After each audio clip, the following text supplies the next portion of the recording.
Well, hello and welcome to today's episode of the Power of Your Mind podcast. You're listening to episode number 117. I'm Victoria Gallagher, Law of Attraction hypnotist and #1 best-selling author of Practical Law of Attraction: Align Yourself with the Manifesting Conditions and Successfully Attract Your Desires. I'm also the founder of HipTalk.com and HypnoCloud apps, which gives you access to over 500 hypnosis recordings right in the palm of your hand. So be sure to download that app from the Apple and Google Play app stores. And today I have a very special guest with me, Umar Jeng. So Umar is a motivational speaker and life purpose coach. He helps people who are stuck in life to gain clarity on their personal and professional goals, allowing them to make a breakthrough and live the life that they want. And today, Umar is going to be sharing some of his insights for using anchor memories. And so welcome to the show, Umar. Thank you, Victoria. Thanks for having me. Yeah, thank you for being on the show. It's really nice to meet you, and it's really nice to see you here. Absolutely. So tell me just a little bit of your background. How did you get started in coaching? What motivated you to want to help people to make these breakthroughs in their life? Yeah, absolutely. I think for me, it all started actually by accident. It started when I was working at a job with a certain corporation here, actually in the Twin Cities, and I had a coworker that came to me with some questions because she was curious about things that I had done to move up in the organization, and she was curious about how I did it. And we sat down, had lunch once, and talked about what I did. And I basically gave her advice and listened to her to what her goals were. And in this case, it was specifically her career goals and what she was looking to do. And from that, I gave her some tips and some advice that she actually took action on. And within about 3 months, she actually managed to leave her position and in the same company, and was able to actually move upwards within the company. And that kind of got me thinking, interesting. I've been approached by many people over the years, and I am a good listener, but also I put things in a good perspective and give good advice and guidance. So that really kind of started the seed for me to start thinking about becoming a coach. That's kind of started things. And since then, I've been doing things online with people.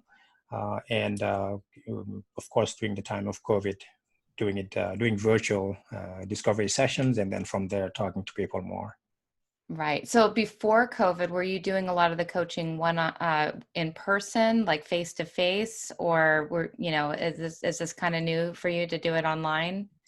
Yeah, it is new for me to do it online. Before COVID, it was more on the lesser side. It was more in person on the phone. I had a couple people that I coached that actually were in California specifically. And with them, of course, the only way I could do it was via phone or via the internet. And those particular clients chose to do it via phone. So that, but COVID, of course, changed everything. And I think Zoom meetings became the norm now for everyone and every business. Yeah, they definitely have. They definitely have. So tell us a little bit about what is using anchor memories. Yeah, anchor memories. An anchor memory. It's a term that I coined that has to do with looking back to a specific memory or a specific event in your life that puts you in a certain state of emotion or feeling.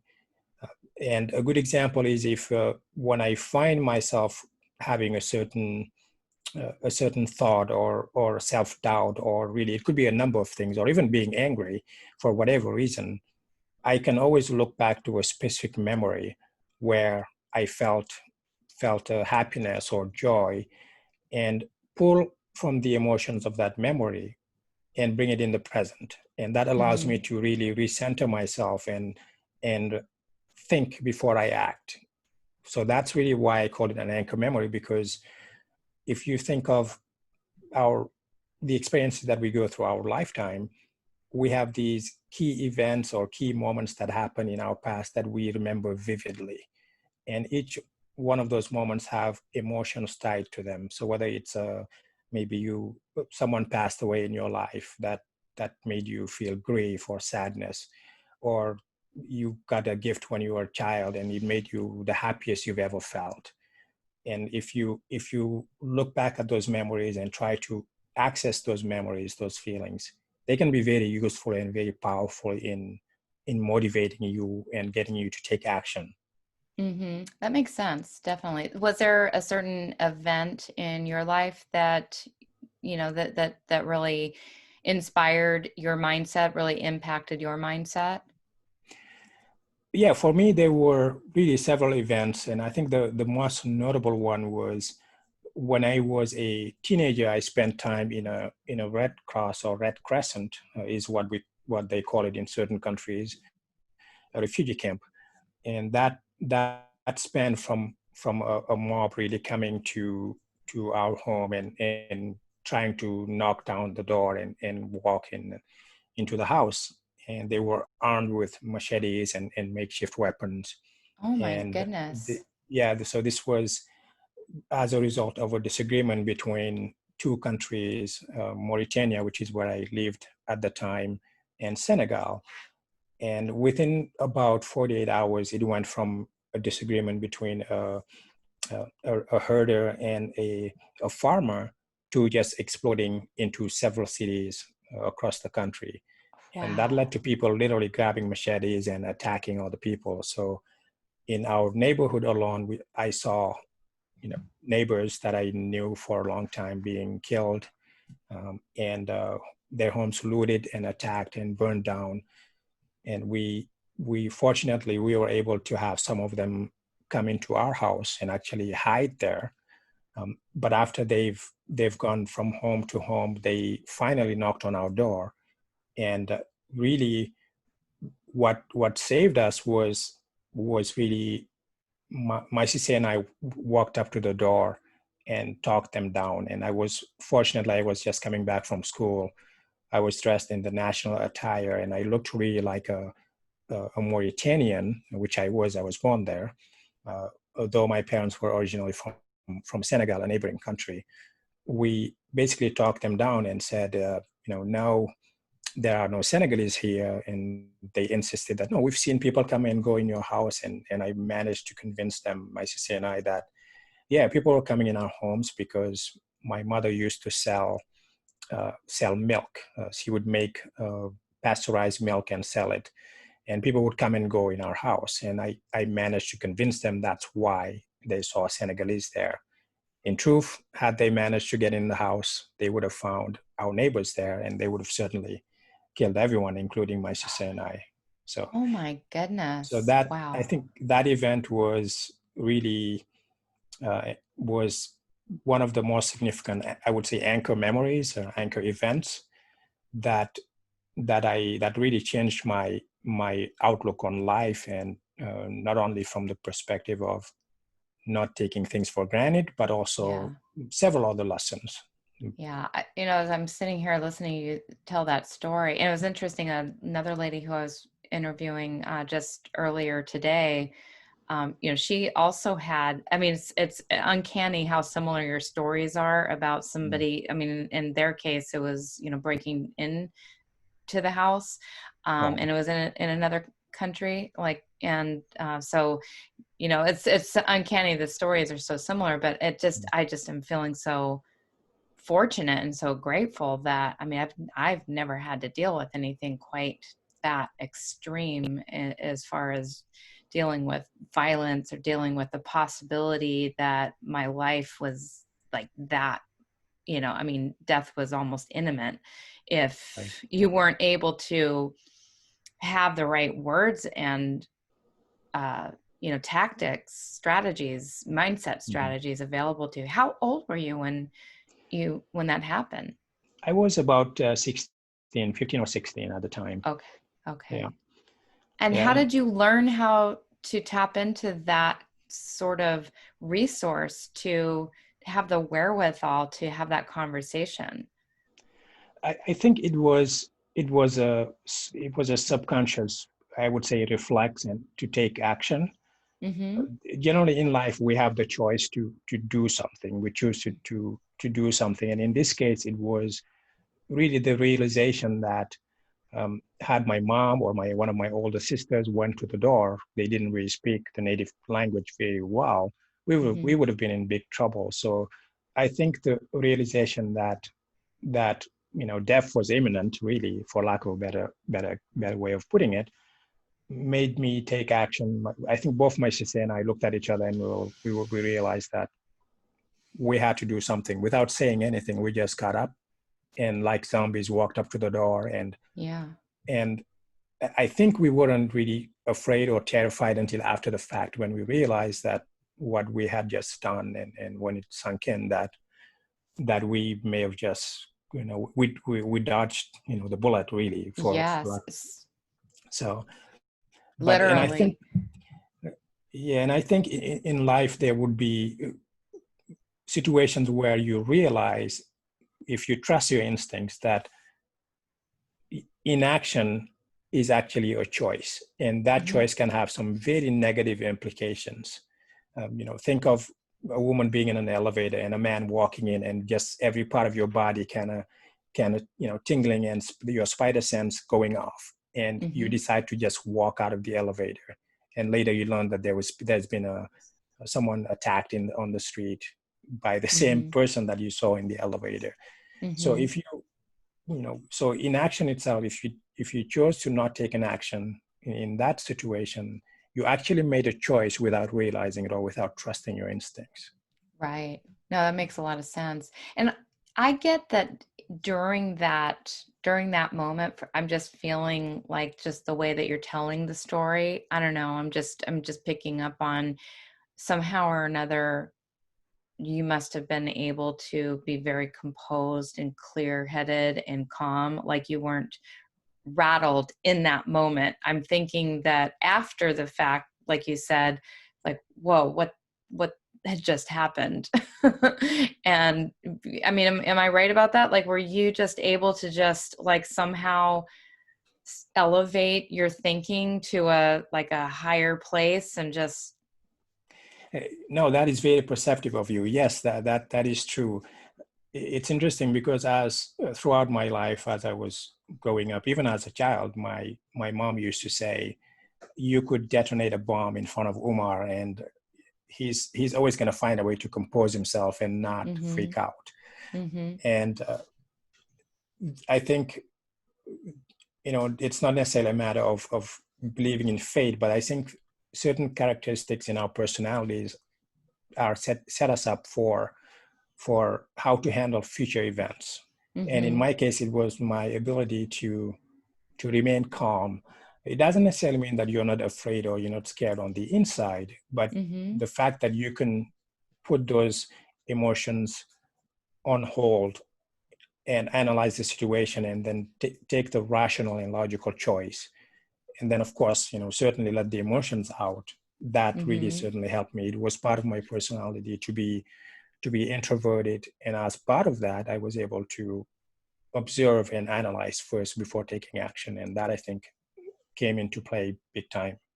Right. What do you attribute that to? Like how at 16 years old, like how would you say that you knew how to stay that calm and composed and collected?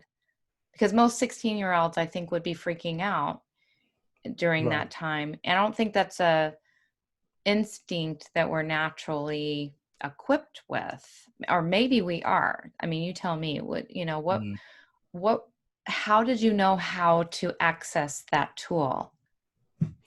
Yeah, I think it has to do with a number of things. One would be is certainly being able to learn from past experiences. So Mhm. the a good example is if you compare someone who was born and raised in a situation or in a country where maybe it's not so safe and it's they they're dodging bullets, as opposed to someone who was raised in a situation, in a place where you're very safe. You can leave your doors open at night, you can walk by yourself across the park and nothing happens.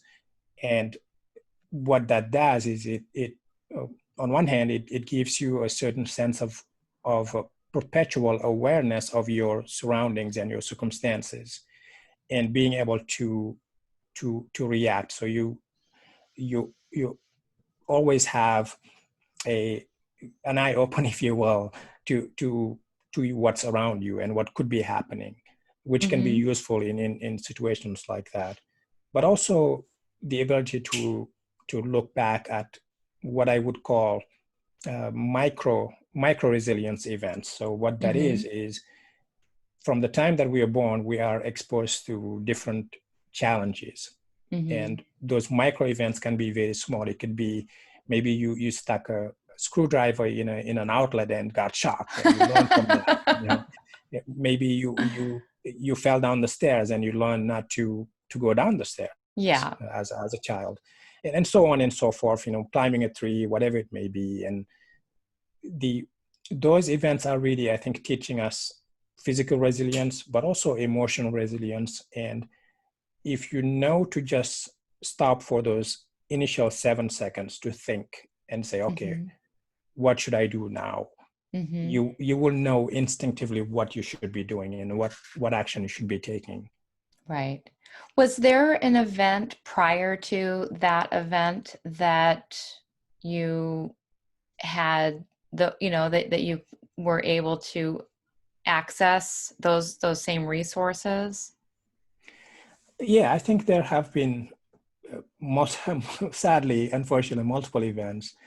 And one of them was really when I was growing up and going to school. There used to be, every once in a while, you would have students or teachers would go on strike and Mm-hmm. clash with the local police. And what would happen is the most of the other students would just tend to rush on the streets and then be in the middle of the crowds.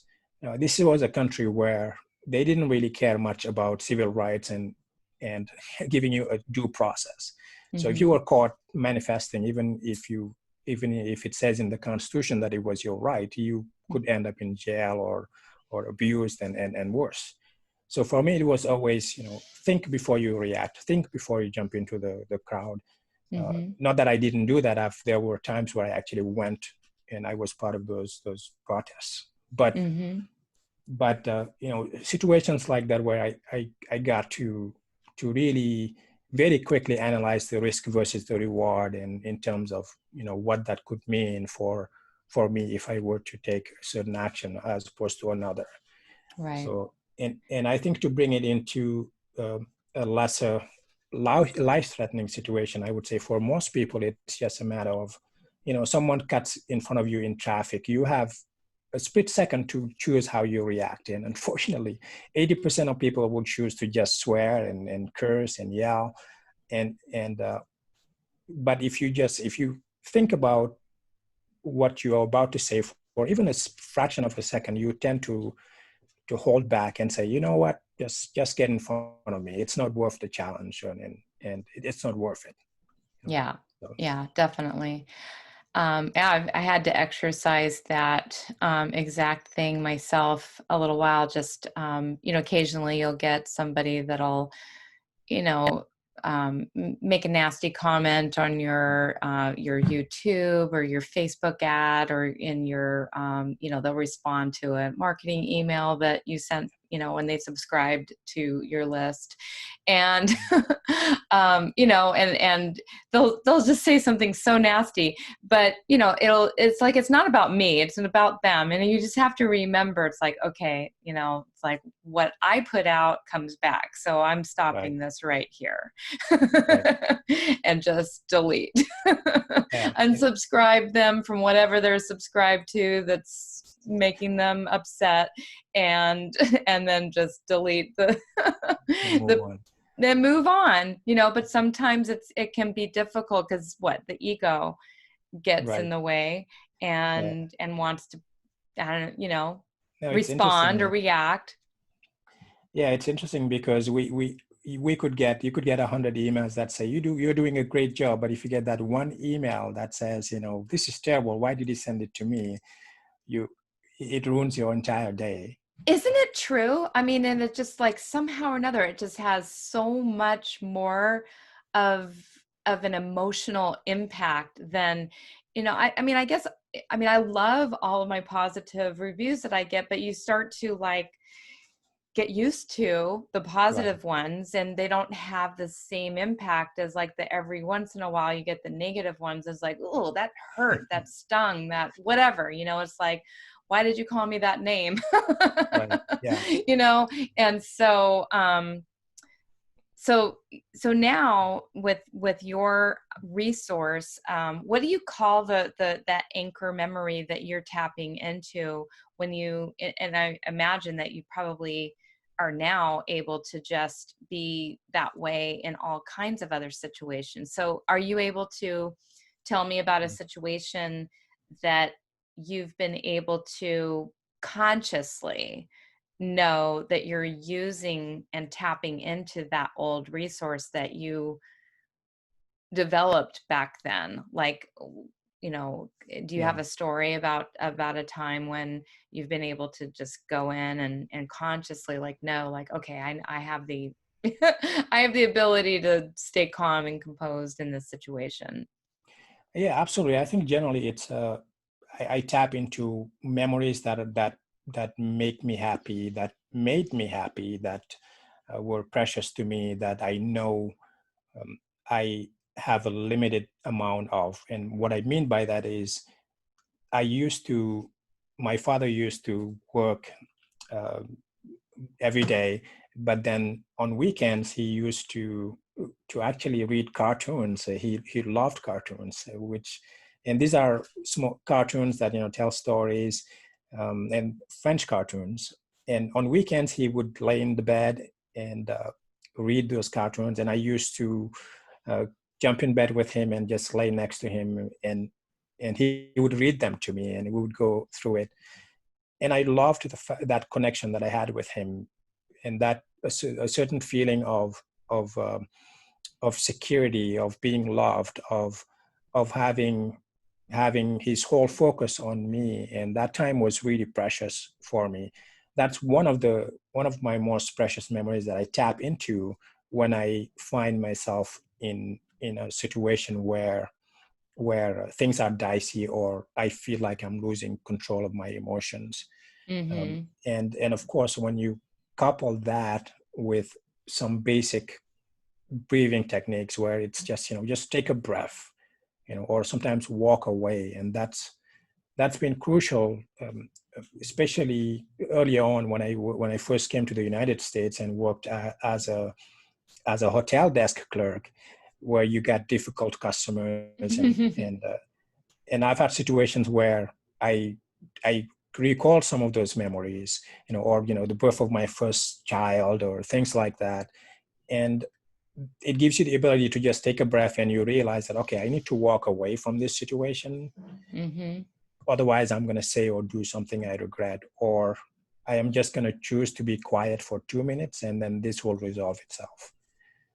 So Yeah, that's great. That's great. So, these days, with so much negativity going on, with coronavirus and the news and the riots and politics, and we just have so much, an endless reservoir of material to get grumpy about and to feel negative and upset and frustrated about. I mean, 2020 was supposed to be the most amazing year, and a lot of people are giving 2020 a 1-star review. right. Not as advertised. Yeah. So what are some things especially now during this time, that you would recommend that, people do to be able to stay positive? Yeah, that's a very good question. I think for me, it's a matter of really setting boundaries and limits. And what I mean by that is, if you recall, in the early days of COVID, there was so much information, and every time you turn a podcast or the TV or any news outlet, it was all about the virus and how many people were dying. And yes, it's good to be informed and stay informed, but sometimes you need to know when to disconnect and just do Mm-hmm. something else. Turn the TV off. Turn the programs that talk about that off. So there's a certain overload of information from from the virus, really, and with that comes a lot of anxiety, because you start thinking, well, am I safe in my house? Am I safe when I walk past my neighbor? Am I safe at the grocery store? And the human mind has an amazing ability of zooming into one thought and just making it, be go out of control, really. And there's a reason why when you hear a song, it gets stuck in your head. It's because Mm-hmm. it's the new thing. So we have to be aware of our emotions and take a step back and just disconnect. And of course, it helps to change your environment. So if you can go on a walk, or even better, maybe go on a mini vacation or do something that takes you out of that environment Mm-hmm. and into nature, or so that I find is probably one of the best things you can do to really disconnect from the anxiety. Yeah, yeah, so it's true. You need to get away from it. You need to, I mean, if you just continue to feed yourself and expose yourself to the exact same, I mean, to me, the virus, the worst virus is actually the one in your mind, the one that just keeps, thinking and focusing on the negative thing. I mean, honestly, that can do so much more damage, Right. you know for much longer to more people, because Absolutely. it's actually a very small percentage of people who are really negatively impacted by it, but it's a much larger percentage of people who are being impacted by it emotionally and negative, Right. and thought wise. So yeah, you need to be able to like disconnect and let it go, and do Yeah. and change your environment, change the scenery. I like that. Yeah. So Mm. why is it important for a person to keep a balanced life? I think it's important because the while we can only do so much before things start affecting us. Hmm. So so if you're working a lot, or if you are being exposed to situations or information that makes you anxious, it's important to have balance in the sense that if you think about anything really in life, you have to have balance, because uh, the extremes are where you actually are more vulnerable. So Hmm. if you take anything good, actually, for that matter, and you take it to the extreme, it can be harmful to you. And Hmm. the work can be stimulating and emotionally and physically good, but equally relaxing and taking a break and balancing that out with play and relaxation. And if you think back, I think it was in the 7 Habits of Highly Successful, highly motivated people from Stephen Covey, where he talks about relaxation and finding the time to relax. And Hmm. what that does is it allows you to recharge and be stronger and come with a different perspective when you tackle other parts of your life, whether it's work or relationships, or just being a better, more productive human being. So that's really the core importance of being able to strike a balance in anything that you do in life. Yes, too much of a good thing or even too much of a Right. bad thing, can be harmful. So what can people do right now to be more resilient, to bring more resilience into their awareness, into their life? Yeah, I think right now the first thing I would ask people to be more mindful of is to think that to immediately go to that place of, if something bad happens in my life, it means that I have attracted that negative feeling or emotion or karma. Mm-hmm. It's really good things back happen to bad people. There's a reason why that phrase exists. Mm-hmm. And really, the key, yes, you should do things to put yourself in the best position not to have bad things happen to you. But certain things you can't control. It's a matter of really, I believe that life will challenge us. Sometimes it's small, it's micro, resilience events. Sometimes it's bigger. So your first reaction really should be to say, okay, what can I do to get around this obstacle or this challenge? And secondly, what can I learn from it really? And Mm-hmm. generally, if you look back at any bad event in your life, you generally can find something positive out of it, that it taught you, that allowed you to handle something even a lot more challenging in your life. So think of the first time that maybe you tried to grab a plant and then a rose, and it pricked you, because you learned from that. You learn to wear gloves or handle plants better when you're gardening. So there's always a growth mindset that you need to have in terms of facing obstacles and challenges. Mm-hmm. And yes, some of us need just one of those events to become resilient. Others need a lot of those mini events before they can learn to be stronger. But it Mm-hmm. and finally, the bottom line is really, it all comes down to mindset, how you perceive that situation. Are you more of a glass half full person or a glass half empty person? And just try to shift your mindset that 1% extra towards the positive. And that generally um, will make a huge difference, even if it's 1%. Yeah, it's so true. I mean, if you just take each day and try to improve yourself just by 1%, Right, imagine where you're going to be by the end of the year. right, exactly. Yeah, yeah. And Yeah, you may not succeed at it every single day, but if you make that your intention every day to improve just 1%, just yeah. 1%, and it's going to grow exponentially. And so I love that. I Mm. love that. And it's so true too that, you know, um, we do usually get something better out of whatever it was, whatever negative experience. It's almost like it needs to happen. We need to get something out of the way in order for something better to show up. And a lot of times Yeah, that does get perceived as a negative experience. So, yeah, yeah. yeah.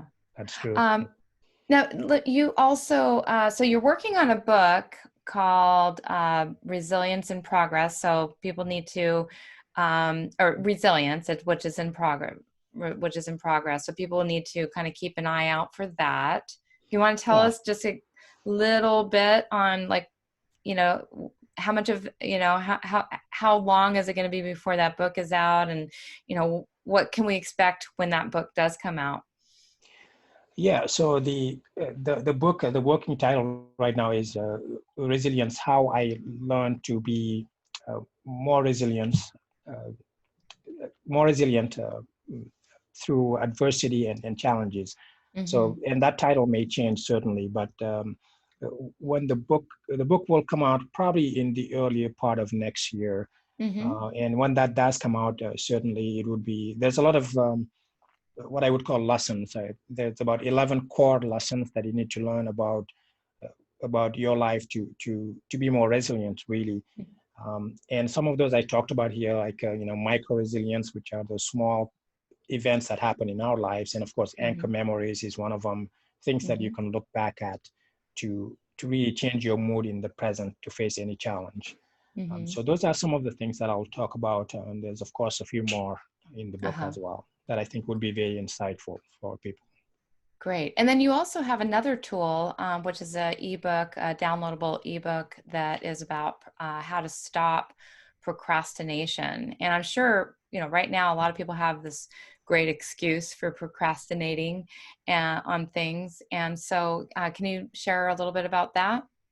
Yeah, absolutely. Yeah. Your listeners can certainly download it. It's a free ebook. It's about procrastination, and I put a lot of thought in it in terms of these are very specific action steps that you can take. Step one, do this. Step two, do this, to actually implement in your life right now. That can help with procrastination, especially if you've been working from home and you're finding it difficult to get things done. That Yeah. ebook would be helpful. Yeah, it could be, yeah, very tempting when you're at home to put things off. Yeah, definitely. Take it from somebody who's been working from home for the last 21 years. Wow. Yeah.